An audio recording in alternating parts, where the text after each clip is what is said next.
నిత్యాయ నిరవధ్యాయ సత్యానందచిదాత్మనే సర్వాంతరాత్మనే శ్రీమద్ వెంకటేశాయ మంగళం.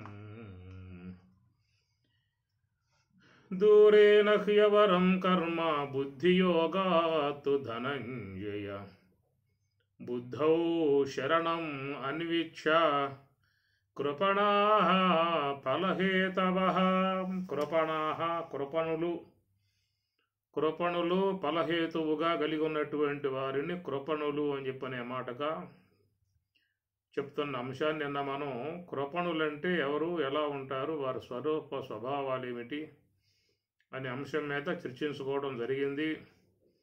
అర్జునుడు కూడా తనను ఆ కృపణ అనేటువంటి దోషం, కృపణత్వ దోషముతో కొట్టబడినటువంటి వాడనై ధర్మాధర్మముల యొక్క విషయంలో మూఢత్వమును చెంది ఉన్నాను. కృష్ణ, నేను శరణు జొచ్చుతూ ఉన్నాను. నాకు ఈ యొక్క నాలో ఉన్నటువంటి యొక్క మనోవేదన పోయే విధానముగా నాకు చక్కటి శ్రేయో మార్గాన్ని చెప్పవలసిందని చెప్పేసి అని శరణాగతి కోరుకుంటూ అక్కడ కూడా ఆయన కార్పణ్య దోష, కృపణత్వ దోషము చేత కొట్టబడ్డాడని చెప్పని మాట.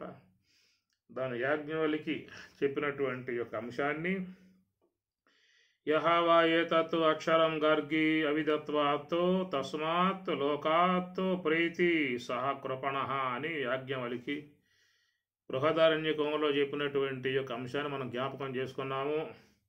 ఎవడైతే అక్షర పరబ్రహ్మతత్వాన్ని తెలియక తస్మాత్ లోకాత్ ఈ లోకము నుండి ప్రీతి వెళ్ళిపోతున్నాడో, ఆత్మజ్ఞానాన్ని పొందకుండగా కేవలం జీవితాన్ని సాలించి విశ్వం నుంచి వెళ్ళిపోయేటువంటి వాడిని కృపణుడుగా యాజ్ఞవల్కుల వారు చెప్పినటువంటి యొక్క అంశము. కనుక అక్కడ కృపణాః ఫలహేతవః, ఫలహేతవః, హేతవః, ఇది బహువచనం. ఇది హేతు ఉకారాంత పుంలింగ, హేతు శబ్ద,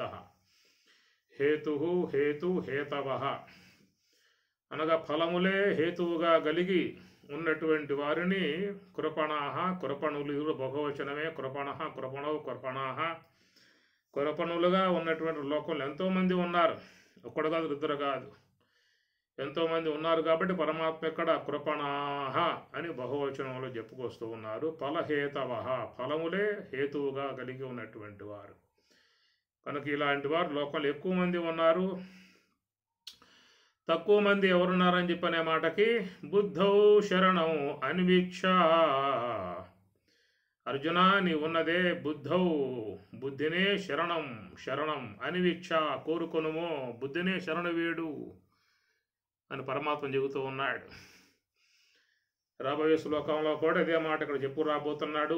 బుద్ధియుక్తో జహాతిహ ఉభే సుకృత దుష్కృతే తస్మాత్ యోగాయ యుజ్యస్వ యోగః కర్మసు కౌశలం అని 50 శ్లోకంలో కూడా అదే మాట ప్రస్తావన చేసి చేయబోతూ ఉంటారు. ముందు బుద్ధౌ శరణం అన్వీక్ష, బుద్ధినే శరణవేడు అన్నాడు.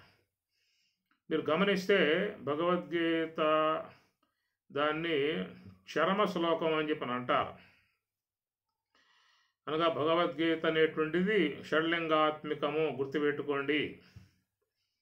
షడ్లింగాత్మికమై ఉన్నటువంటిది, షడ్లింగముల అంశములతో చేరి ఉన్నటువంటిది భగవద్గీత.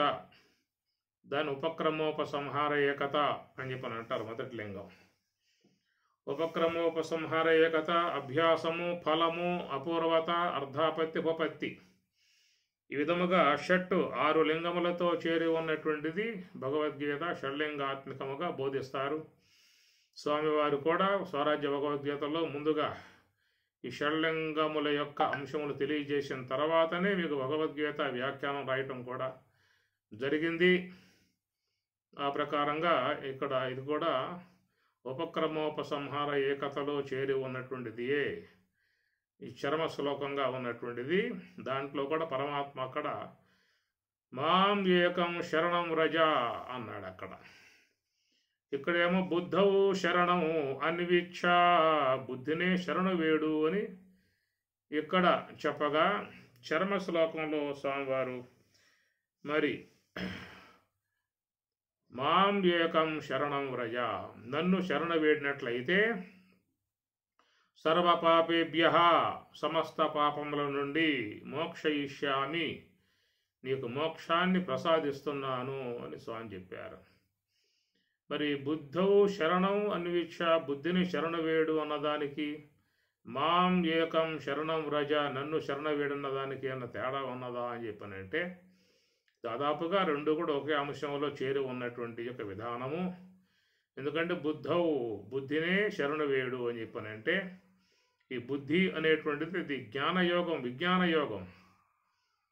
శుద్ధాంతఃకరణం బుద్ధి అన్నారు, మలినాంతఃకరణం మనస్సు అన్నారు. మలినములతో చేరి ఉన్నది మనస్సు, శుద్ధమై శుద్ధ సాత్వికముతో చేరి ఉన్నటువంటిది బుద్ధి. మీకు చూస్తే పంచీకరణలో కూడా బుద్ధి అగ్ని అంశతో పుడుతుంది. ఆకాశం యొక్క పరగభాగము అగ్ని అర్ధాంశమునకు అవకాశం ఇవ్వటం కారణముగా బుద్ధి పుట్టెను అంటారు. వాయువు యొక్క ఆకాశం యొక్క పరగభాగము వాయువు యొక్క అర్ధాంశమునకు అవకాశం ఇవ్వటం కారణముగా మనస్సు పుట్టెను. అందువల్ల ఆకాశం యొక్క అంశములే, ఆకాశం పరగభాగాలు, అంశములు మాత్రం ఇక్కడ ఈ వేరే వేరే అంశ భూతాలు చేరతాయి. కాబట్టి ఆకాశం యొక్క పరగభాగములో వాయువు యొక్క అంశం ప్రవేశించటం కారణముగా అది మనస్సు అవుతుంది.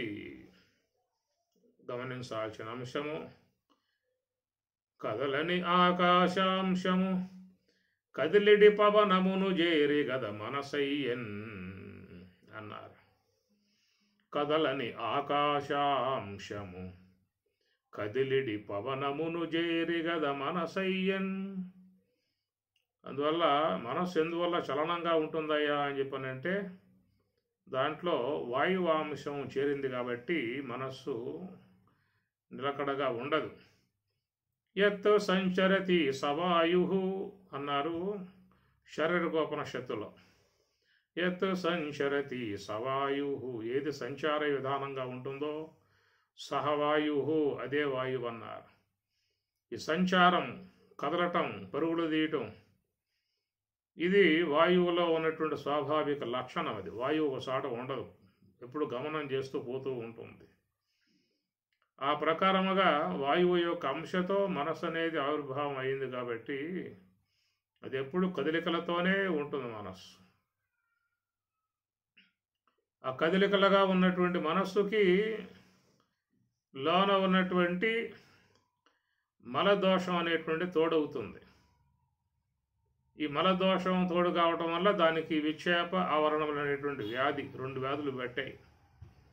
మలదోషం ఉన్నటువంటి ప్రతి మనస్సుకి విక్షేపము ఉంటుంది, ఆవరణము ఉంటుంది. స్వతసిద్ధముగా స్వాభావికముగా వాయువు అంశతో పుట్టింది కాబట్టి దాంట్లో చలనం అనేటువంటిది ఒక పక్క సాగుతూ ఉండగా తర్వాత మరి ఈ మలదోషం చేరి ఉండటం కారణంగా అనేక జన్మల వాసనలు మనసులో చేరతాయి, బుద్ధిలో చేరవు. గమనించండి, ఇవేవి కూడా బుద్ధిలో చేరవు. కారణం ఏంటంటే బుద్ధి అగ్ని అంశతో పుట్టింది. ఆకాశం యొక్క పరగభాగము అగ్ని అర్ధాంశమునకు అవకాశం ఇవ్వటం కారణముగా బుద్ధి పుట్టెను. ఈ ప్రకారముగా అగ్ని యొక్క అంశతో పుట్టింది కాబట్టి బుద్ధి దాంట్లో ఈ సంస్కారములు, ఈ మాలిన్యాలు దాంట్లో చేరే అవకాశం లేదు. అందువల్ల బుద్ధి చాలా శుద్ధమైనటువంటిదిగా చెప్పేటువంటి మాట. ఎందువల్ల శుద్ధమైందిగా చెబుతున్నాము అంటే అది అగ్ని అంశతో పుట్టింది. అగ్నిని పావకః అంటారు. పావకః అంటే మరి సర్వభక్షక, అన్నిటినీ భక్షిస్తాడు అగ్నిదేవుడు. ఇది అది ఏమీ లేదు, మొత్తం సర్వం స్వాహ. అన్నిటినీ దగ్ధం చేసినా, అన్నిటినీ భక్షించినప్పటికీ కూడా ఆయన పావకః అన్నారు. పావకుడు అంటే పవిత్రమై ఉన్నటువంటి వాడుగా చెప్పే మాట పావకః. ఆ ప్రకారంగా అగ్ని అన్నిటినీ భస్మం చేసినప్పటికీ కూడా శుద్ధత్వమే అగ్ని యందు ఉంటుంది. అగ్నికి ఏ దోషము కూడా అంటనట్లుగా ఈ బుద్ధి అనేది కూడా అగ్ని అంశతో ఏర్పడింది కాబట్టి దాంట్లో ఏ యొక్క దోషాలు దాంట్లో చేరే అవకాశం లేదు. అందువల్ల బుద్ధి ఎప్పుడూ శుద్ధంగా ఉండేదిగా చెప్పామాట. ఈ మనసు అనేటువంటి దాంట్లోనే ఇవన్నీ కూడా చేరిపోయే విధానాలు గమనించండి. ఒక పక్క నుంచి వాయువు వస్తూ ఉంటుంది కదా, ఆ వాయువు చూస్తే మరి సుగంధభరితముగా ఉంటుంది. ఒకసారి వాయువు వస్తే దుర్గంధముగా ఉంటుంది. ఎందుకంటే అక్కడ ఉన్నటువంటి మాలిన్యాల మీదుగా వచ్చేటువంటి వాయువు వాటిల్లో ఉన్నటువంటి మల సంబంధమై ఉన్న దోషాలని మోసుకొస్తుంది. ఒకవేళ ఆ పక్కే ఉన్న సుగంధభరితమై ఉన్నటువంటి మల్లెపూలు, గులాబీ పూలు లాంటివన్నీ కూడా ఉన్నట్లయితే అట్నుంచి వచ్చేటువంటి గాలి ఎట్లా వస్తుందా అంటే సుగంధం మోసుకొస్తుంది. అందువల్ల గంధవాహనుడు అన్నారు. వాయుదేవుణ్ణి గంధవాహనుడు అన్నారు.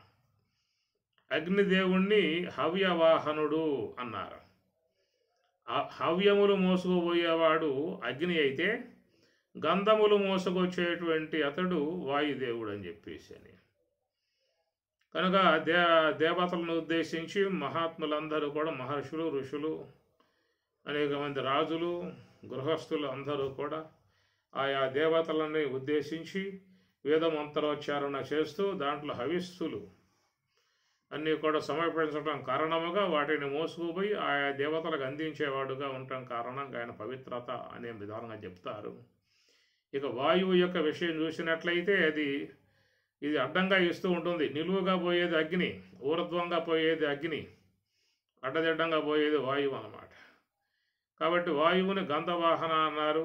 ఈయన సుగంధాన్నే మోసుకురాడు. అటు ఏది ఉంటే అది పట్టుకొస్తాడు, ఏ గంధం ఉంటే ఆ గంధం పట్టుకొస్తాడు. ఈ ప్రకారంగా ఉండే విధానం వాయువుకి చెప్పేటువంటిది. అట్లా వాయువు అంశతో మనస్సు అనేది చెప్పారు. కాబట్టి ఈ మనస్సు అనే దాంట్లో కూడా ఏముంటుందయ్యా అంటే, ఎట్లయితే వాయువు మిశ్రగంధం, సుగంధము, దుర్గంధము రెండింటినీ కూడా కలిగి గంధవాహనుడుగా మోసుకుపోయే విధానముగా ఈ మనస్సు అనేటువంటిది కూడా సుగంధం అనేటువంటి పుణ్యము, దుర్గంధం అనేటువంటి పాపము అన్నిటినీ కూడా తీసుకుపోయే విధానముగా మనస్సు ఉన్నది. కాబట్టి మనస్సుని చలన వృత్తిగా చెప్తారు. ఆ చలన విధానం వాయువు ద్వారా దానికి సంప్రాప్తమైందనేటువంటి మాట. అందువల్ల బుద్ధి అనేటువంటిది ఏంటంటే అగ్ని అంశతో ఏర్పడింది బుద్ధి. కాబట్టి బుద్ధి ఎప్పుడూ కూడా శుద్ధంగా ఉంటుంది. అందువల్ల ధ్యానములో కూర్చున్నటువంటి వారు నిశ్చలత లేకుండా పోవటం గల కారణం ఏంటంటే వాళ్ళల్లో ఇంకా మనసు అనేటువంటి భాగం పనిచేస్తూ ఉంటుంది. మనసు అనేటువంటి భాగం పనిచేస్తున్నంత వరకు మీకు ధ్యానంలో నిశ్చలత రాదు, ప్రకంపనలే వస్తూ ఉంటాయి. కొంతమంది ధ్యానంలో కూర్చోగానే ఎంబటే వాళ్ళకి ఒక నిశ్చల భావం వచ్చేస్తుంది. ఎంతసేపు కూర్చున్నా కానీ వాళ్ళకి లెగవాలనే భావం రాదు. ఒకవేళ లెగుద్దాం అనే భావన వచ్చినా కానీ ఆ ధ్యానం వాళ్ళని లేవనివ్వదు, అట్లాగే కూర్చోబెట్టేస్తుంది అన్నమాట. అది ధ్యానమే చేయిస్తుంది. వాళ్ళకి ఎలా సమయం తెలియదు, లెగుద్దామన్నా లెగవనివ్వదు. తన్మయత్వము, ప్రశాంతత, ఆనందము, ఆత్మ యొక్క మరి రమించుట, ఆత్మతో రమించుట. వాస్తవాత్మరితిరేవ స్యాత్ ఆత్మతృప్తశ్చ మానవ ఆత్మనేవచ సంతుష్ట. ఇది పరమాత్మ చెప్పిన మాట భగవద్గీతలో.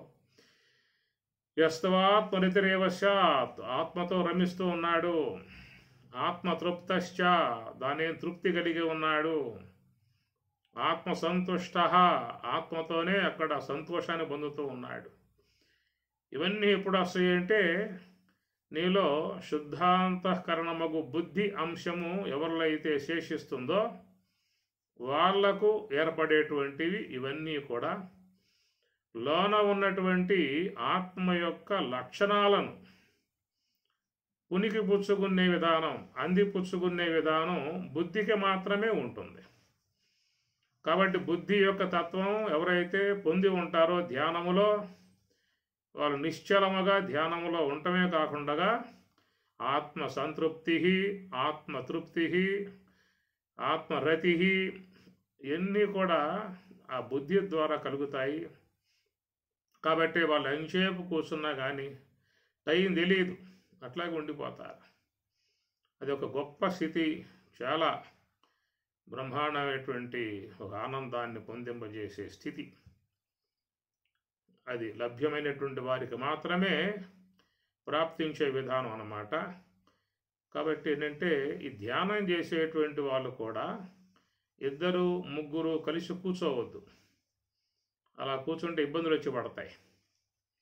విచారణ చేయటానికి 2, 3, 10 మంది అని కూర్చోవచ్చు. ప్రశ్నోత్తర వేదిక, సందేహాలు సమాధానాలు, శాస్త్ర పఠనము, శాస్త్ర చర్చా గోష్ఠి ఇలాంటివి పెట్టుకున్నప్పుడు 2, 3, 10 మంది 20 మంది కూర్చోవచ్చు. కానీ ధ్యానం యొక్క విషయంలో మాత్రం 2, 3, 5 మంది కలిసి మాత్రం కూర్చోమాకండి. ఏమి ఏకాకీయత చిత్తాత్మ నిరాశీ అపరిగ్రహ, ఏకాకీ అని పరమాత్మ అన్నాడు, ఒక్కడే కూర్చోవాలన్నాడు. ఏకాకీయత చిత్తాత్మ నిరాశీ అపరిగ్రహ, కనుక ఒక్కడే కూర్చోవాలి. ఎందుకని చెప్పనంటే 2, 3, 4 కలిసి కూర్చున్నారు అనుకోండి, వీళ్ళల్లో ఎవడికో ఒకటి కుదురుతుంది ధ్యానం, అందరికి రాదు. వాడి పుణ్యం పండి ఆ విధంగా ఆయా దైవానుగ్రహంతో, ఈశ్వరానుగ్రహంతో వానికి చక్కగా బుద్ధిశక్తి, బుద్ధి స్థాయి, ఆత్మ యొక్క ఆనందాన్ని పొందే స్థితి, ఆత్మ ప్రశాంతతను పొందే స్థితి, ఆత్మతో రమించేటువంటి స్థితి వాళ్లకు ఆ ధ్యానములో కుదురుతుంది, నిశ్చలంగా ఉంటారు. ఇలాగా ఉన్నప్పుడు ఏమవుతుందంటే ఈ పక్కన ఉన్నటువంటి 2, 3, 4 ఉంటారు కదా మీతో పాటు కూర్చుని, ఇక వీళ్ళు వెళ్ళిపోవాలి, వెళ్ళిపోవాలి, ఏ పనులు ఉంటాయి వాళ్ళకి. చాలాసేపు అయిందా కూర్చుని వెళ్దామని చెప్పిన భావంతో వాళ్ళకు రెండోది కుదరదు ధ్యానం వాళ్ళకి. మనసంతా వికలము, మనసంతా సంకల్పాలు, విక్షేపాలు, ఆవరణాలు, వాటితో యుద్ధం చేస్తూ ఉంటారు. కళ్ళు తెరుస్తారు, కళ్ళు మోస్తూ ఉంటారు, వెనక్కి ముందుకు ఊగుతూ ఉంటారు, నిద్రావస్థతో అవస్థపడుతూ ఉంటారు. ఒక కాలు నొప్పులు, కీళ్ళ నొప్పులు, నడుము నొప్పులతో బాధపడుతూ ఉంటారు. ఇక వీడు లెగిస్తే పోతామని చెప్పిన ఉద్దేశంతో వాళ్ళు అట్లా కూర్చుంటారు. మరి వీడు చూద్దామా, వీడు లోనకు వెళ్ళిపోయాడు, లోన మునిగాడు, వీడు లోన మునకేశాడు. బ్రహ్మానందవారాశివాసన ఒక్కింసుక సోకినేని బ్రవినాశం బొందు అని చెప్పినట్లుగా బ్రహ్మానందవారాశి వాసన, వాడు బ్రహ్మానంద వారాశిలో మునకలేస్తాను లోపల. వాడు అజ్ఞాన సముద్రంలో, ఆనంద సముద్రం మునకలేస్తా ఉన్నాడు. మునగానం తేలానా వాడు లోపల పరమానందం అయిపోతా ఉంది. ప్రశాంతత, ఆనందం, ఎంతో తృప్తి ఒక స్థితిలో వాడు అట్లాగా ఎంచేపైనా కూర్చునే పరిస్థితిగా ఉండిపోతాడు. వీళ్ళు చూద్దామా అంటే వీళ్ళు అంత ఓర్పుగా కూర్చునే పరిస్థితి ఇక్కడ లేదు. విడిచిపెట్టి పోదామా ధర్మం కాదు, కానీ వీళ్ళు లేపుదామా ఈ లేచే పరిస్థితి కనపడట్లేదు. ఇక అప్పుడేం చేస్తారు ఇక అని చెప్పని పొలతో పొడుస్తారు, మొటికాయలు వేస్తారు, గిల్లుతారు, గిచ్చుతారు, లాగుతారు. ముగ్గురు ఊరుకొని చావరే కదా, వాడు లెగవాలి, వాడు లెగిస్తే తప్ప పోయే అవకాశం కాదు. ఇవన్నీ చేస్తుంటే వీడికే పెద్ద బాధ అవుతుంది లోపల. ఎందుకు ఈ అనవసరంగా లేపుతున్నారు వీళ్ళు, చాలా హాయిగా ఉంది లోపల, ఆనందంగా ఉంది లోపల, ప్రశాంతంగా ఉంది లోపల, ఇట్లాగనే కూర్చుంటే పోతుంది లోపల ఇంకా చేపు. మరి మీరు పోండ్రు దేవుళ్ళు అలా చెప్పారు అందామా, బయటకు వస్తే కుదరదు, మళ్ళీ లోనకు పోలేము. మరి చెప్పి లోనకు పోదామంటే మళ్ళీ రాదు. అది ఒక దైవానుగ్రహంతో ప్రాప్తించింది, ఈశ్వరానుగ్రహంతో ప్రాప్తించింది. ఆ ప్రాప్తించింది పోగొట్టుకున్నాడు అని చెప్పి అనుకోండి, బయటకు వచ్చాక మళ్ళీ అనకపోతే వస్తుంది, అది అయిపోతుంది. ఆ దేవత వెళ్ళిపోతుంది, ఉండదు. ఆ దేవత వెళ్ళిపోతుంది అంతే, ఉండదు ఇక. ఆ పట్టు అట్లే సాగాలంతే, సాగిపోవాలి. అందువల్ల ఎవరైనా మీరు 2-3 కూర్చునే పరిస్థితి వచ్చినట్లయితే ముందే మాట్లాడుకోండి, అరే నాయనలారా ఎవరి పడగలు పోదాం. ఒకవేళ మనలో ఎవరికైనా బాగా ధ్యానం కుదిరి ఉంటే మాత్రం వాడని లేకపోవద్దు, మన పనులుంటే మనం పోదామని చెప్పి ముందే మాట్లాడుకుంటే చిక్కు లేదు. ఎవడికి వాడు పోతాడు ఆ పని ధ్యానం చేయలేక. కానీ నలుగురు కలిసిపోవాలని నియమం పెట్టుకుంటే మాత్రం ఈ ధ్యాన విషయంలో ఇబ్బంది వస్తుంది. కాబట్టి పరమాత్మ కూడా ఏకాకీయత చిత్తాత్మ నిరాశీ అపరిగ్రహ, ఒక్కడే కూర్చోమన్నారు. ఒక్కడు కూర్చుంటే వాడిష్టం, వాడి రాజ్యం లోపల. కాబట్టి ప్రకారంగా కొంతమందిలో ఈ శుద్ధాంతఃకరణముగా ఉన్నటువంటి ఆ బుద్ధి అనేది ఎట్లాగో విడబడుతున్నాయి వాళ్ళకి. ఈ అవిద్యా సంబంధ పొరల నుంచి, తామసిక సంబంధ పొరల నుంచి ఆ బుద్ధి విడబడుతుంది. ఎట్లయితే ఆకుపచ్చగా ఉన్నటువంటి పురుగు, దాని నుంచి ఏర్పడుతుంది సీతాకోక చిలక, రంగురంగులుగా ఉంటుందన్నమాట. చూడండి కావాలంటే మీరు, ఆకుపచ్చగా ఉండి పెద్ద పురుగులు ఉంటాయి కొన్ని, ఆ పురుగులు అట్లాగే ఉండి ఎండిపోయి చివరికి దాంట్లో నుంచి పుట్టుకొస్తుంది. ఇది ఒక అద్భుతమై ఉన్నటువంటి యొక్క ప్రక్రియ. భగవంతుడు అలాంటి యొక్క విధానాన్ని పెట్టాడు కనుక అవి గర్భవాసం నుంచి పుట్టే విధానం కాదు. ఆకుపచ్చ పురుగులు అనేటువంటివి అట్లాగే ఉండి కొద్దికాలం ఉన్న తర్వాత ఎండిపోయి దాంట్లో నుంచి పుట్టుకొస్తుంది రంగురంగులు గల సీతాకోక చిలుక అని చెప్పనంట. ఆ ప్రకారంగా మరి మనసు అనేటువంటి యొక్క పురుగు అనేక దోషాలతో చేరి ఉన్నది, కల్మషాలతో చేరి ఉన్నది, అజ్ఞాన తామసికాలతో చేరి ఉన్నటువంటి అనేక వికల్పాలతో చేరి ఉన్నటువంటి పురుగు లాంటిది మనస్సు. అయితే దాన్ని చీల్చుకొని దాని నుంచి ఒక ఆవిర్భావం అయ్యేటువంటి శుద్ధ సాత్వికముతో నిశ్చల విధానముగా ఉన్నటువంటి యొక్క భాగాన్నే బుద్ధిగా చెప్తారు. మనస్సు అంతరిస్తే ఆవిర్భావం అయ్యేది బుద్ధి అనేటువంటి మాట. కాబట్టి ప్రకారముగా మరి ఈ బుద్ధి అనేటువంటిది ఏంటంటే అది శుద్ధ సాత్వికముతో చేరి ఉంటుంది. చెప్పుకున్నాం మనము, అగ్ని అంశతో పుట్టింది కాబట్టి శుద్ధము అని చెప్పనంటారు.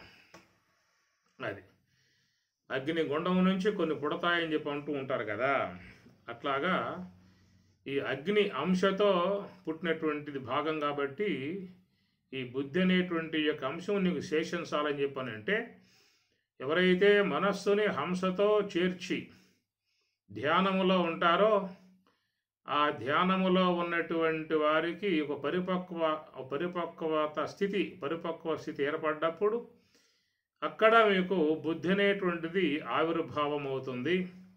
ఆ బుద్ధి ఆవిర్భావం అయినప్పుడే అక్కడి నుంచి నీవు ఆత్మలో ఉన్నటువంటి లక్షణాలను పొందే అవకాశం ఏర్పడుతుంది. అది ఆత్మ సంబంధ లక్షణములు అంటారు. అదే మనసు అనేటువంటి యొక్క వస్తువు కనుక సంచారం చేసేదిగా ఉన్నప్పుడు దానికి ఏమవుతుందని చెప్పనంటే, ఈ ఇంద్రియములు పంచేంద్రియములతో సంబంధం పడి ఈ పంచేంద్రియములకు పరిధిలో ఉన్నటువంటి శబ్ద స్పర్శాది విషయాలను అనేటువంటి వాట్లను ఇది గ్రహించేదిగా ఉన్నది. శ్రోత్రం చక్షుస్పర్శనంచ రసనం ఘ్రాణమేవచ అధిష్ఠాయ మనశ్చాయం విషయాన్ ఉపసేవతే అని స్వామి కూడా చెప్పిన మాట. శ్రోత్రం చక్షు స్పర్శనం చ రసనం ఘ్రాణం, నేత్రము శ్రోత్రము ఘ్రాణము జిహ్వా త్వక్కు, ఇట్లా ఉన్నటువంటి జ్ఞానేంద్రియాలు. ఈ జ్ఞానేంద్రియములతో సంబంధం పడి ఆ జ్ఞానేంద్రియములకు పరిధిలో ఉన్నటువంటి ఈ శబ్ద స్పర్శ రూప రసగంధం అనబడేటువంటి విషయాలని తెలుసుకునే అవకాశం మనసు ద్వారా వస్తుందన్నమాట. మీరు మనస్సు లేకుండా దృశ్యం చూస్తారా? మనస్సు అనే వస్తువు లేకుండా శబ్దాన్ని వింటారా? మనసు యొక్క ఆశ్రయం లేకుండగా, మనసు యొక్క ప్రమేయం లేకుండగా, మనసు యొక్క సహకారం లేకుండగా రసాలు గుర్తిస్తారా? తీపి, పులుపు, ఉప్పు, తీపి, పులుపు, ఉప్పు, కారము, వగరు, చేదు, ఇవి షడ్రసాలు అంటారు. షడ్రసాలు, షట్ అంటే 6. తీపి, పులుపు, ఉప్పు, కారము, వగరు, చేదు అనబడేటువంటి షడ్రసాలు మీకు ఈ రసాలలో ఉన్నాయి. బయట ఉన్న రసాలు జలం యొక్క సంబంధ రసాలలో ఉన్నాయి. కనుక వాటిని తెలుసుకోవాలని చెప్పనే భావం ఉన్నట్లయితే మీరు మనసు యొక్క సహాయం లేకుండా గుర్తించే అవకాశం ఉందని చూడండి. మీరు అవకాశం లేదు. మనస్సు అనే వస్తువు సహకారం ఉంటేనే మీరు నాలుక ద్వారా బయట ఉన్నటువంటి ఈ షడ్రసాలను ఆస్వాదించే అవకాశం ఏర్పడుతుంది. ఈ షడ్రసాలతో ఉత్పన్నమయ్యేటువంటి యొక్క రసాలు అనేకం, వందల కొలది ఉన్నాయి.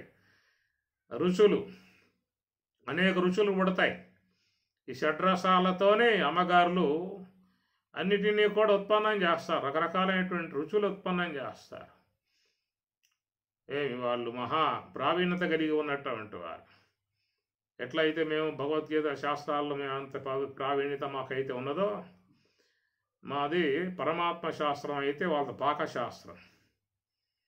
కనుక పాకశాస్త్రంలో ప్రావీణ్యులై ఉన్నటువంటి వారికి మనం గనక 6 రసాలు ఇచ్చినట్లయితే వాళ్ళు వాటి నుంచి వందల రుచులను తయారు చేయగలిగేటువంటి నైపుణ్యత వాళ్ళకు ఉంటుందన్నమాట. అందుట్లో వాళ్ళ యొక్క వంటశాల కూడా లైబ్రరీ అన్నమాట. ఈ వంటల సంబంధమై ఉన్న పుస్తకాలన్నీ కూడా వాళ్ళు ఇంట్లో పెట్టుకుంటారు. మనం ఎట్లయితే ఏదన్నా విషయం సందేహం వస్తే రిఫర్ చేస్తాము పుస్తకాలు తీసుకుని, అట్లా వాళ్ళు కూడా ఆ ఉత్పన్నం చేసేటువంటి రుచుల యొక్క విషయంలో కూడా వాళ్ళ గ్రంథాలను తీసుకుని అవన్నీ కూడా తిరిగేసి తయారు చేసే విధానం అంతా వాళ్ళకు వస్తుంది. ఈ ఎన్ని చేసినప్పటికీ కూడా రుచులు ఈ షడ్రసాలే వాటికి ఆధారం అన్నమాట. తీపి, పులుపు, ఉప్పు, కారం, వగరు, చేదు. ఇంకా 6వది 7వది లేదేక 6 ఉన్నాయి. ఈ 6 ద్వారా ఉత్పన్నమయ్యేటువంటి వందల రుచులు ఏవైతే ఉన్నాయో అవన్నీ కూడా నువ్వు గ్రహించాలని చెప్పి అన్నట్లయితే మనసు అనేటువంటి యొక్క వస్తువును పెట్టుకునే జిహ్వ ద్వారా గుర్తించాల్సి ఉంటుంది, గమనించాల్సిన అంశం ఇది. ఆ ప్రకారముగా త్వగేంద్రియం ద్వారా స్పర్శలు గ్రహించాలని చెప్పి అన్నా కూడా మనస్సు యొక్క సహకారంతోనే గ్రహించాల్సి ఉంటుంది అన్నటువంటి అంశాన్ని పరమాత్మ శ్రోత్రం చక్షుస్పర్శనంచ రసనం ఘ్రాణం ఏవచ అధిష్ఠాయ మనశ్చాయం విషయాన్వపసేవతే అధిష్ఠాయ బుద్ధి అనే పరమాత్మ అనలేదు అక్కడ. అధిష్ఠాయ మనశ్చాయం అన్నది తప్ప అధిష్ఠాయ బుద్ధి అనే పదం వాళ్ళ. అందువల్ల ఈ విషయములను ఆస్వాదించే విధానంలో మనసు అనేటువంటి యొక్క వస్తువు ముఖ్య పాత్ర వహిస్తుంది.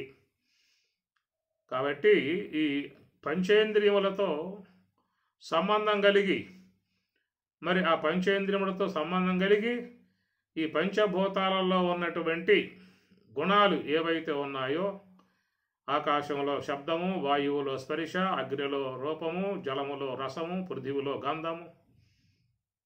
గమనించండి, ఈ పంచభూతములు భౌతికముగా ఉన్నటువంటి, వ్యావహారికముగా ఉన్నటువంటి, నామరూపాత్మకములుగా ఉన్నటువంటి ఈ పంచభూతములలో ఉన్నటువంటి గుణాలని ఆస్వాదించటానికి ఏం కావాలయ్యా అని చెప్పనంటే మనసు అనేది కావాలి.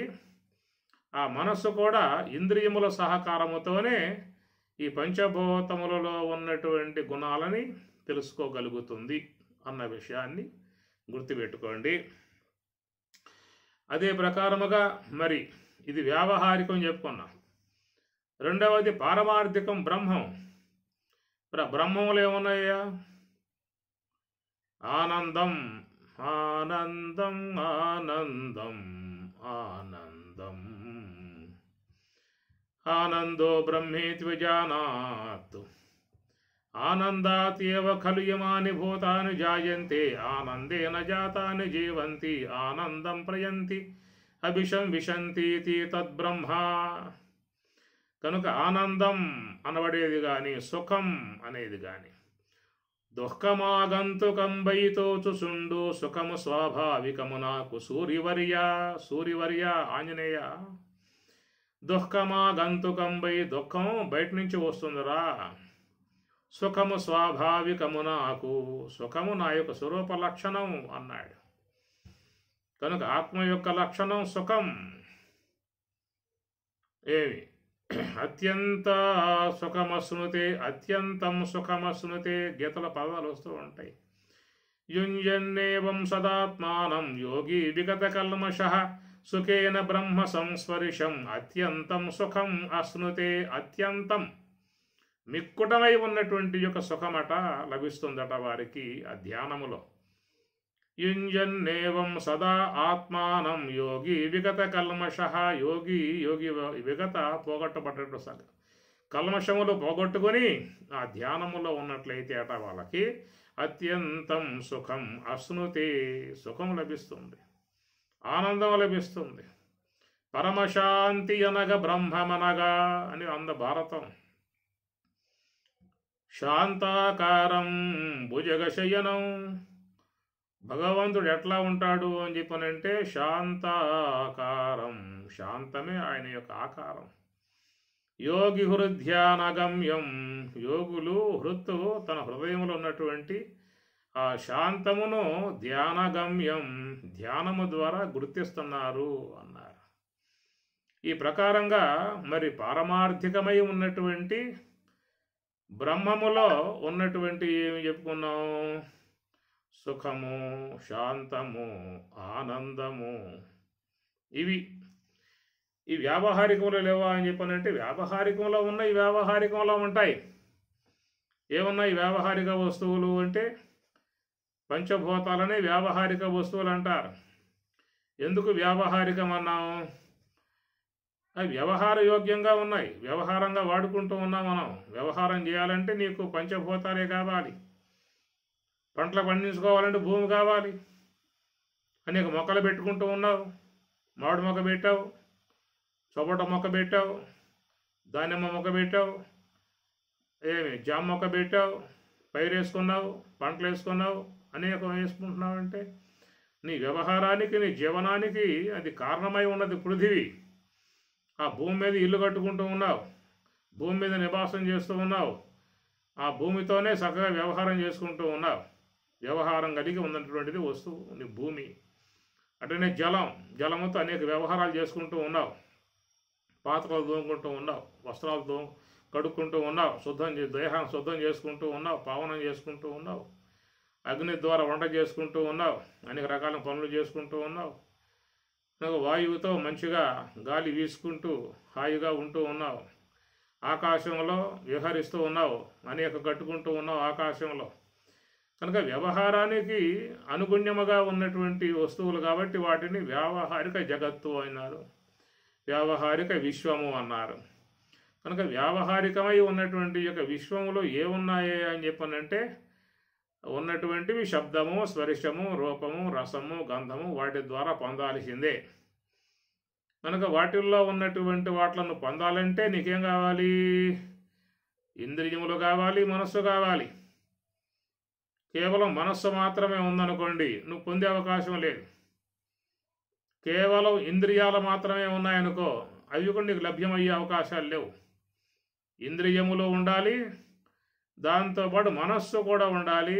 ఉన్నప్పుడే ఈ నామరూపాత్మక విశ్వంలో ఉన్నటువంటి శబ్ద, స్పర్శ, రూప, రసగంధం అనబడేటువంటి వాటిలను తెలుసుకోవటానికి అవకాశం నీకు ఉన్నట్లుగా మరి పారమార్థికమగు బ్రహ్మము, ఈ బ్రహ్మములో ఉన్నటువంటి ఏమిటంటే ఆనందం, సుఖం, శాంతం, ఆత్మతృప్తి, ఆత్మసంతుష్టి. మచ్చిత్త మద్గత ప్రాణ బోధయంతః పరస్పరం కథయంతశ్చ మాం నిత్యం తుష్యంతి చ రమంతి చ. నాలో రమిస్తూ ఉన్నారు, తుష్యంతి ఆనందిస్తూ ఉన్నారు పరమాత్మ అన్నాడు. కనుక మన జీవితంలో కోరుకునేటువంటి సుఖము కానీ, శాంతి కానీ, ఆనందము కానీ, తృప్తి కానీ ఇవన్నీ కూడా రావాలంటే అది బ్రహ్మములో ఉన్నాయి. మరి ఆ బ్రహ్మములో ఉన్నటువంటి వాట్లను పొందాలని చెప్పన్నట్లయితే అక్కడ ఏం కావాలి? బుద్ధౌ శరణం అన్వీక్ష. అక్కడ నువ్వు బుద్ధిని శరణ వేడాలి. ఎట్లయితే మనసును శరణ వేడి ఇంద్రియముల యొక్క సహకారముతో బయట ఉన్నటువంటి శబ్ద స్పర్శాది విషయాలని గ్రహించడానికి నీకు అవకాశం ప్రాప్తించిందో అట్లాగా ఈ బుద్ధి అనేటువంటి దాన్ని శరణ వేడాలి. ఇక్కడేమో మనసును శరణ వేడాం. ఏది? బయట ఉన్నటువంటి పంచభూతములలో ఉన్నటువంటి శబ్దస్పర్శాది విషయాలని తెలుసుకోవటానికి మనం మనసును శరణ వేడాము.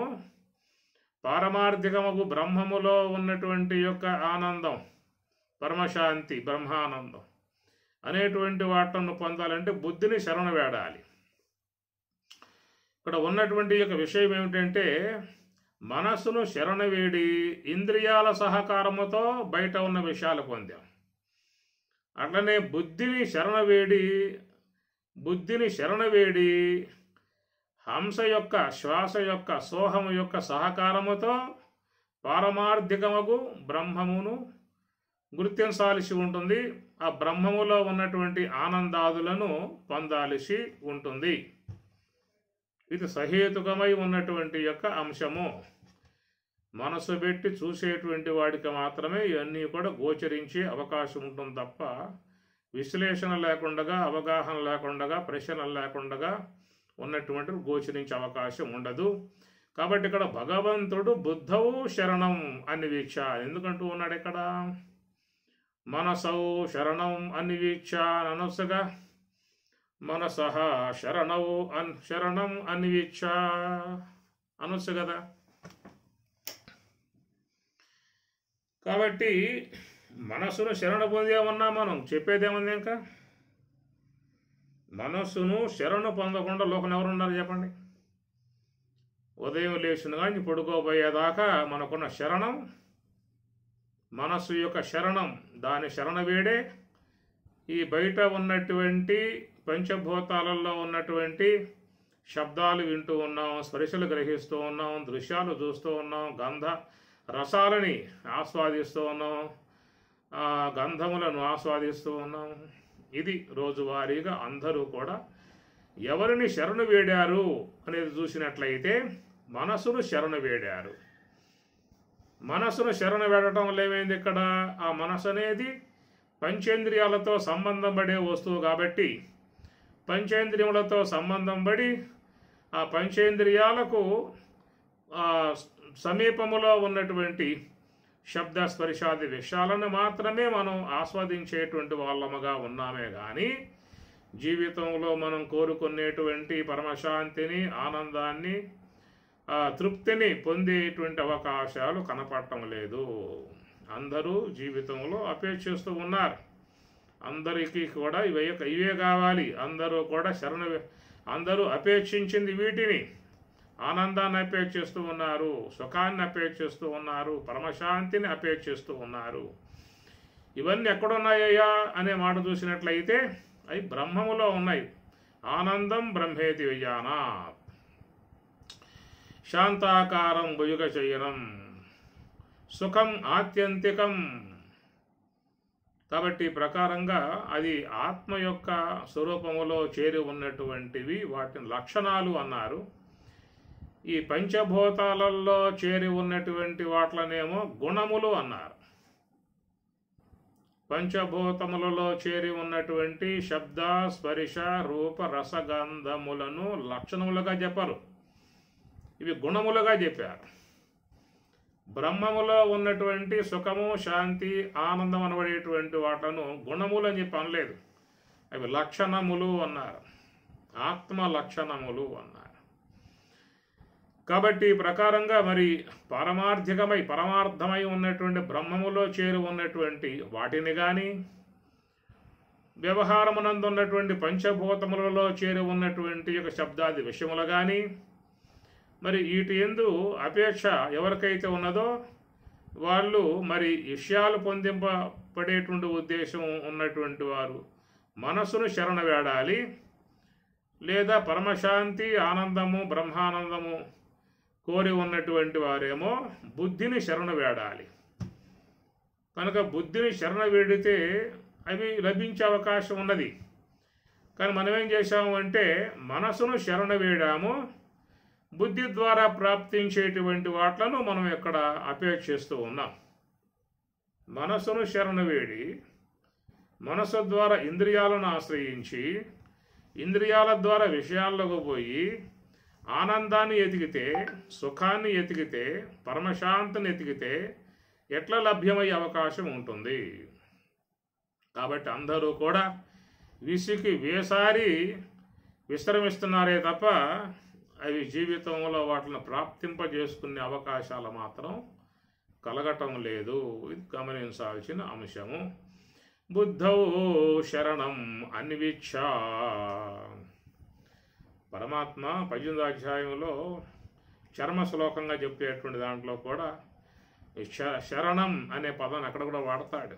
మాం ఏకం శరణం వ్రజ అహం త్వా సర్వపాపేభ్యః మోక్షయిష్యామి మా శుచః. మోక్షయిష్యామి, మోక్షాన్ని నీకు ప్రసాదిస్తున్నాను. మాం ఏకం శరణం వ్రజ, నన్ను శరణవేడు. నన్ను శరణవేడు అన్నదానికి బుద్ధవు శరణం అన్నదానికి తేడా ఏముంది ఇక్కడ గమనించాల్సిన అంశం ఇది. మాం ఏకం శరణం వ్రజ అనే మాట మాం అంటే నన్ను అని అర్థం. నేను అనే మాటకి పరమాత్మ ఏమన్నాడు? భోక్తారం యజ్ఞతపసాం సర్వలోక మహేశ్వరం. నేను సర్వలోక మహేశ్వరం, సమస్త లోకాలను శాసించేటువంటి యొక్క మహేశ్వరుణ్ణి అన్నాడు. నేను ఈశ్వరుణ్ణి అని పరమాత్మ అంటూ ఉన్నాడు. కనుక నేను జీవుణ్ణి అనే మాట పరమాత్మ వాడాడు. లోకంలో అందరి పదం వాడుకోవచ్చు, నేను జీవుణ్ణి అని చెప్పుకోవచ్చు. ఎందువల్ల అంటే అవిద్య ఉపాధిగా ఉన్నటువంటి వాళ్ళం కాబట్టి మనం ఆ పదమే వాడుకోవాలి. నేను జీవత్వమును కలిగి ఉన్నాను, అవిద్య ఉపాధి కలిగి ఉన్నా కాబట్టి అవిద్యోపాధికో జీవ మాయోపాధిక ఈశ్వర. అవిద్య ఉపాధిగా ఉన్నంత వరకు జీవుడు అని చెప్పి అంటారు. కాబట్టి శుద్ధ సాత్విక మాయ ఉపాధిగా ఉన్నటువంటి ఆయన్ని ఈశ్వరుడు అని చెప్పని అంటారు. అందువల్ల పరమాత్మ మీకు శుద్ధంగా చెప్పుకొచ్చాడు భగవద్గీతలో, నేను ఈశ్వరుణ్ణి అని చెప్పని అంటాడు. ఈశ్వరుణ్ణి అని చెప్పని అన్నాడు.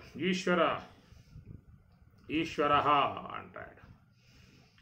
అజోపి సన్న వ్యయాత్మా భూతానాం ఈశ్వర అపి సన్. అజః అపి సన్ అవ్యయాత్మ భూతానాం ఈశ్వర. సమస్త భూతములకు సమస్త భూతాలను శాసించేటువంటి ఈశ్వర, ఈశ్వరుణ్ణి అన్నాడు. ఆ విధముగా ఉన్నటువంటి యొక్క ఈశ్వరుడు సర్వవ్యాపకుడు, అంతటా వ్యాపకమై ఉన్నాడు. అంతటా వ్యాపకమై ఉన్నటువంటి యొక్క ఈశ్వరుడు మనలో మహాకారణమగు గ్రాణమునందు ఆయన నివాసమై ఉన్నాడు. అంతటా వ్యాపకమై ఉన్నటువంటి యొక్క బ్రహ్మం మనలో సుషుమ్నాయందు నివాసముగా దర్శనయోగ్యముగా ఉన్నది. అట్లా అంతటా వ్యాపకమై ఉన్నటువంటి యొక్క ఈశ్వరుడు మనలో గ్రాణమునందు శాసకుడుగా, నియామకుడుగా, ఆయన ప్రాణానికి ప్రాణపతిగా ఉన్నాడు. సమస్త జీవులు ఏ ప్రాణం అనేటువంటి దాంతో జీవిస్తూ ఉన్నారో, బతికి ఉన్నారో, బట్టగట్టి తిరుగుతూ ఉన్నారో, అలాగా సమస్త మానవులు కూడా వ్యవహరించడానికి మూలమై ఉన్నటువంటి యొక్క వస్తువు శ్వాస, ఊపిరి. అది కనుక లేకపోయిందా అంటే ఏమున్నా ఇంకేం లేదేక. ఒకవేళ కన్నులు ఉన్నాయి, కన్నులు లేకపోవచ్చు, చెవులు లేకపోవచ్చు, వాక్కు లేకపోవచ్చు, చేతులు లేకపోవచ్చు, కాళ్ళు లేకపోవచ్చు. లేని వాళ్ళ లోకంలో చాలామంది ఉన్నారు. అయినా వాళ్ళు బతికే ఉన్నారు. కానీ శ్వాస లేకపోవచ్చు అన్నాము అంటే శ్వాస లేకపోతే ఇంకేముంది, ఇంకా మొత్తం పోయినట్లే. కాబట్టి ఆ ఊపిరి అనబడేటువంటి దాని ఆధారముతోనే మనం అందరం కూడా వ్యవహరిస్తున్నాం. కాబట్టి సమస్త వ్యవహారాలకు మూలమై ఉన్నటువంటి యొక్క ఊపిరి పరమాత్మ యొక్క చేతిలో ఉన్నది. కనుక ఆయన ఈ శ్వాసను ఆడిస్తూ గ్రాణమునందు ఉన్నాడు.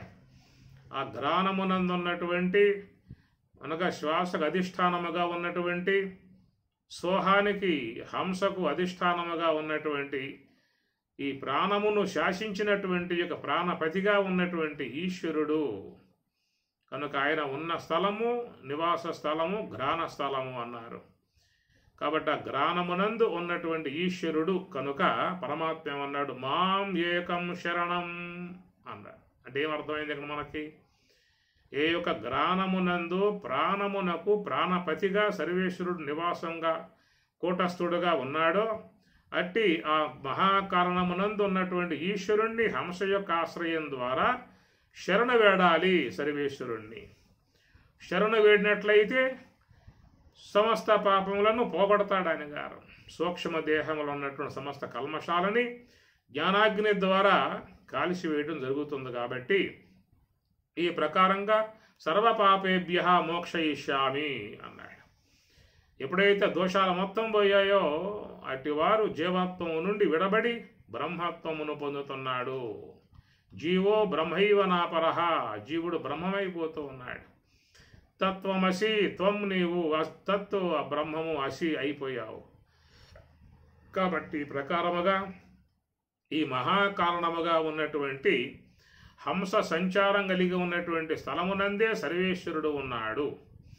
అట్టి హంస యొక్క ఆశ్రయములో ఎవరైతే ఉంటారో వారు మామేకం శరణం రజ అన్న, బుద్ధౌ శరణం అన్విచ్చ అన్న ఒకటే అర్థం. ఎందుకంటే అక్కడ నీకు బుద్ధి అనేటువంటి యొక్క అంశం శేషిస్తుంది. స్వామి కూడా చెప్పాడు ఈ మాట, దదామి బుద్ధి యోగం తం ఏన మాం ఉపయాంతి తే, ఏన దీనిచేత మాం నన్ను ఉపయాంతి పొందుతూ ఉన్నారో, నా స్వరూప అనుభవాన్ని బ్రాహ్మీ అనుభవాన్ని పొందుతున్నారో, నా స్వరూప అనుభవాన్ని పొందింపజేసేటువంటి యొక్క ఏ శుద్ధ సాత్విక బుద్ధి ఉన్నదో అట్టి బుద్ధిని నీకు దదామి ప్రసాదిస్తున్నాను. కాబట్టి దదామి బుద్ధి యోగం, నీకు బుద్ధి యోగాన్ని ఇస్తున్నా అని 10వ అధ్యాయంలో చెప్పిన మాట, 10వ అధ్యాయంలో చెప్పిన మాట. కాబట్టి బుద్ధి యొక్క అంశము చాలా గొప్పదై ఉన్నది.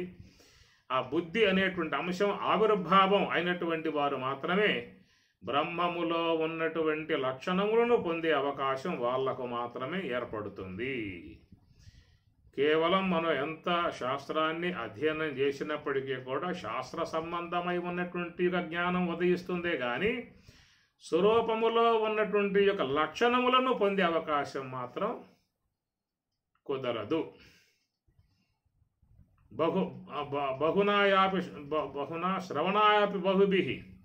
శ్రవణాయాపి బహుభిః శృణవంతః అపి న విద్యుః ఆశ్చర్యవక్త కుశలోశలబ్ధ ఆశ్చర్యజ్ఞాత కుశలోనుశిష్ట అన్నాడు. శ్రవణాయాపి బహుభిః న లభ్యః, శ్రవణాయాపి బహుభిః అనేకమైనటువంటి శ్రవణములు ఎన్నో ఉన్నాయి, గ్రంథాలు ఎన్ని ఉన్నా కానీ శ్రవణాయ అపి బహుభిః, బహు బహు బహవః బహుం బహు బహూన్ బహునా బహుభ్యం బహుభిః, తృతీయ భక్తి బహువచనం ఇది.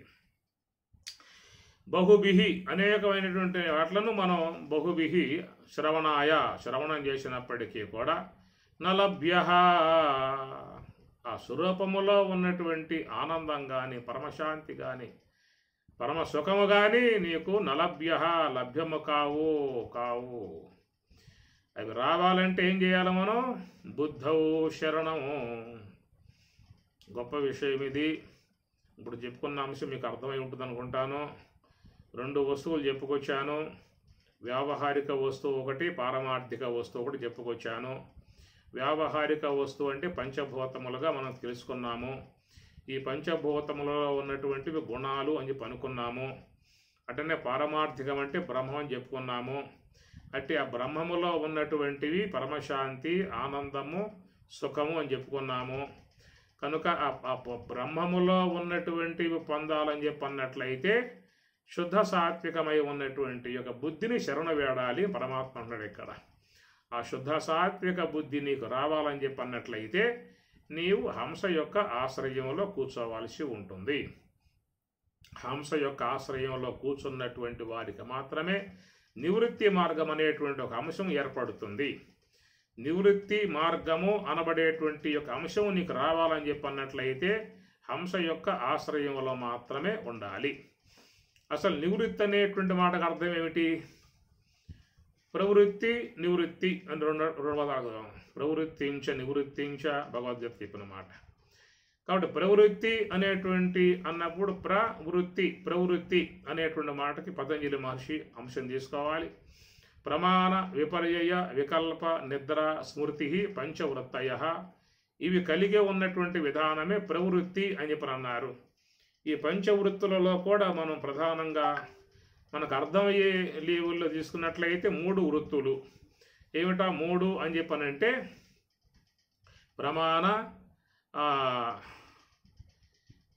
వికల్ప ప్రమాణ విపర్యయ వికల్ప నిద్రా స్మృతి ప్రమాణ ఈ 3 తీసుకున్న చాలు. మిగతా రెండింటి విషయం చాలా లోతుగా ఉంటాయి విషయాలు అవన్నీ కూడా, దాంట్లో పోతే కుదిరే వ్యవహారం కాదు. ప్రమాణ స్మృతి నిద్ర అనే 3 అంశాలు అన్నమాట. కాబట్టి ఇంద్రియాలతో సంబంధం పడి విషయాలు, మనస్సుతో సంబంధం పడి ఆలోచనలు, మూలా విద్య అజ్ఞానంతో సంబంధం పడి నిద్ర, ఈ 3 అన్నమాట.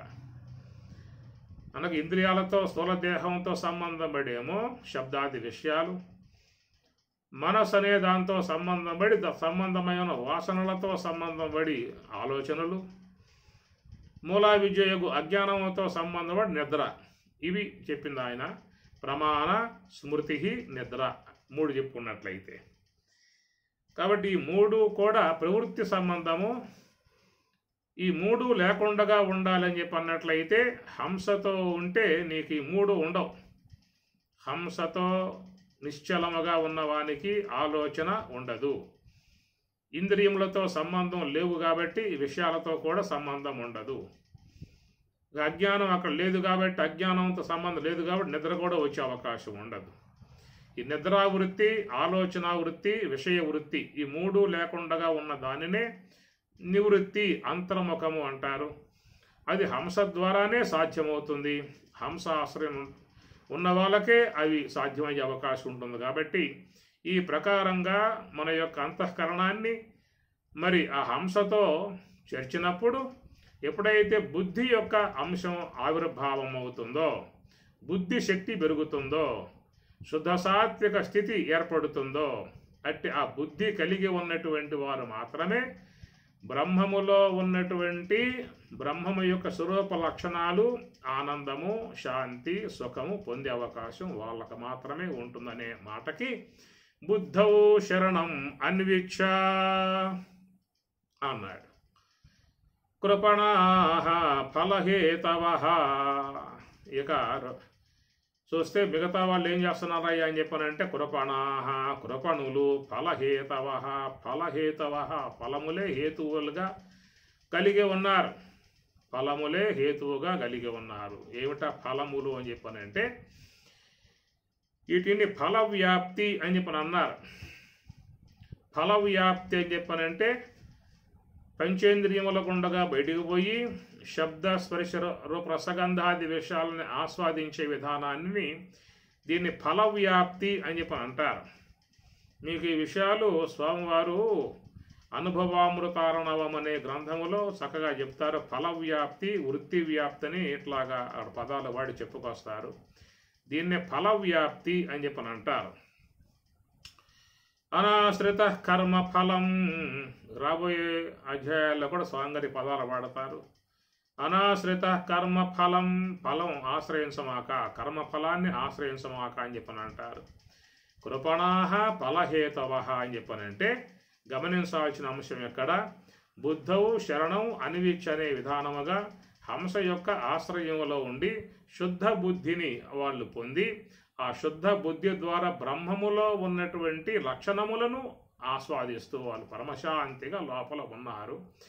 అట్టి స్థితి లేకుండా ఉన్నటువంటి వారు బయట ఉన్నటువంటి వారై ఈ ఫలములను చెప్పనంటే శబ్ద స్పర్శాది విషయాలని ఆస్వాదిస్తూ ఉన్నటువంటి విధానం ఒకటైతే, రెండవది సూక్ష్మదేహములో శబ్ద స్పర్శాది విషయాల సంబంధముగా ఏర్పడ్డటువంటి సంస్కారములు, అట్టి ఆ సంస్కారములతో చేరి ఉన్నటువంటి ఆలోచనలు.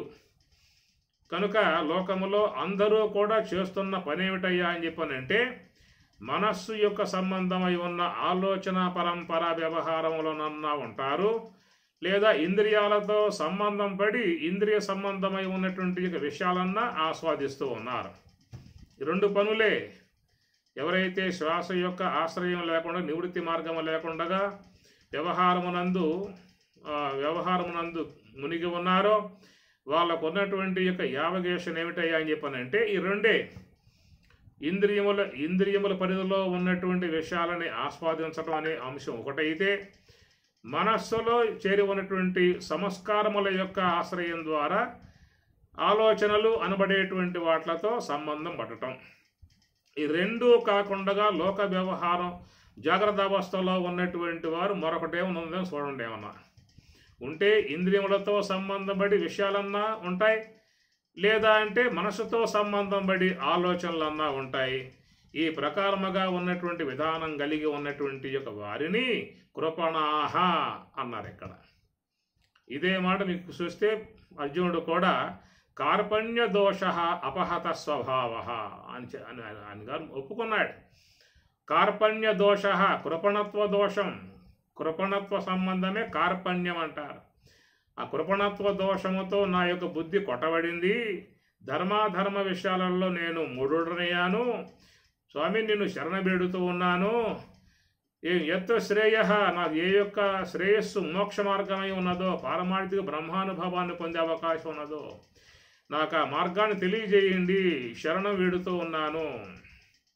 శిష్యసేహం షాది మాం త్వాం ప్రపన్నం, నిన్ను ప్రపన్నం ఆశ్రయిస్తూ ఉన్నాను, నన్ను శాసించండి, ఆజ్ఞాపించండి, ఏం చేయాలో చెప్పండి.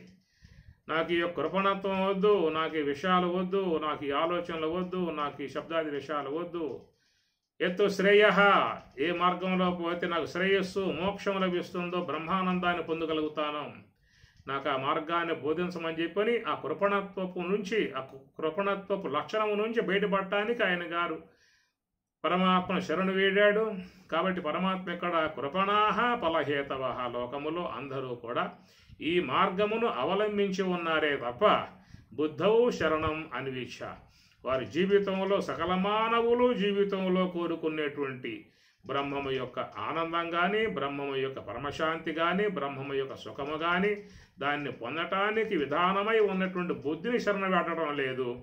కేవలం వీళ్ళు ఇంద్రియాలనే శరణ వేడారు, సంకల్పాలను సంస్కారాలని శరణ వేడి పోతున్నటువంటి వారు. కాబట్టి వారిని ఉద్దేశించి పరమాత్మ అంటూ కృపణాహ ఫలహేతవ, అందువల్ల పరమాత్మ ఇక్కడ బుద్ధౌ శరణం అన్వీక్ష లేదా కృపణాహ ఫలహేతవ, బుద్ధిని శరణవేడి పారమార్థికము బ్రహ్మములో ఉన్నటువంటి లక్షణాలకు బ్రహ్మానందాన్ని పొందుతావా, లే కృపణాహ ఫలహేతవ, ఈ ఫలములుగా ఉన్నటువంటి ఇంద్రియ సంబంధమై ఉన్న విషయాలు కానీ, మనో సంబంధమై ఉన్న ఆలోచనలు కానీ ఇవే పొందుతూ కృపణాహ కృపణుడవై ఉంటావా, అది నీ ఇష్టం అన్న విధానంగా స్వామివారు చెప్పిన అంశము.